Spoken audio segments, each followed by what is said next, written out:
अस्सलाम वालेकुम दोस्तों, आज के जिस दौर में हम जी रहे हैं, हर इंसान को ये फ़िक्र रहती है वो कैसे अपने ईमान की हिफाजत करे, कैसे वो शैतान से दूर रहे।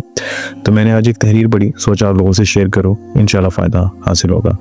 कहते हैं कि एक टीचर के पास एक स्टूडेंट आया जो दीनी उलूम सीखना चाहता था। कुछ अरसा पढ़ने के बाद जब वो अपने वतन वापस जाने लगा तो उस्ताद इसे कहने लगा कि मुझे एक बात बताओ। वो कहने लगा जी पूछिए। तो उन्होंने कहा मुझे ये बताओ कि तुम्हारे यहाँ शैतान भी होता है? वो कहने लगा सर शैतान कहाँ नहीं होता, शैतान तो हर जगह होता है। इन्होंने कहा अच्छा, जब तुमने अल्लाह ताला से दोस्ती लगानी चाहिए और शैतान ने तुम्हें वगला दिया तो तुम क्या करोगे? इसने कहा कि मैं शैतान से मुकाबला करूंगा। वो कहने लगा ओके, फर्ज करो कि तुमने शैतान से मुकाबला किया, वो भाग गया, लेकिन फिर भी तुमने अल्लाह ताला के करीब जाने की कोशिश की और फिर तुम्हें शैतान ने रोक लिया, तो तुम क्या करोगे? वो कहने लगा मैं फिर मुकाबला करूंगा।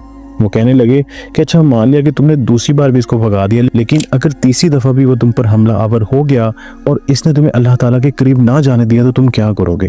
वो कुछ हैरान हुआ और फिर कहने लगा कि सर मेरे पास सिवाय इसके क्या इलाज है कि मैं फिर मुकाबला करूंगा। इस पर टीचर ने कहा अच्छा ये बताओ कि तुम अपने दोस्त से मिलने जाते हो और इसने कुत्ता पहरेदार रखा हुआ है, जैसे ही तुम दरवाजे से अंदर आते हो तो वो तुम्हारी एड़ी पकड़ ले तो तुम क्या करोगे? वो कहने लगा मैं कुत्ते को मारूंगा और क्या करूंगा। तो कहने लगे फर्ज करो कि अगर तुमने इसे मारा वो हट गया, लेकिन अगर तुम दोबारा आगे बढ़ने लगो इसने फिर तुम्हें पकड़ लिया तो फिर तुम क्या करोगे? उसने कहा मैं इसको फिर मारूंगा और अपने दोस्त को आवाज दूंगा कि बाहर निकलना, ये तुम्हारा कुत्ता मुझे आगे बढ़ने नहीं दे रहा, इसे संभाल लो। वो कहने लगे बस यही काम तुमने शैतान के मुकाबले में भी इख्तियार करना है। जब तुम देखो कि तुम उसकी फितरों से नहीं बच सकते तो तुम अल्लाह से यही कहना कि अल्लाह मुझे अपने कुर्ब में ले ले। तुम इसका हाथ क्यों नहीं पकड़ लेते जिसके कब्ज़े कुदरत में तमाम चीज़ें हैं? क्योंकि अगर तुम अल्लाह से दोस्ती लगा लोगे फिर तुम्हें इन चीज़ों का कभी कोई ख़तरा नहीं रहेगा।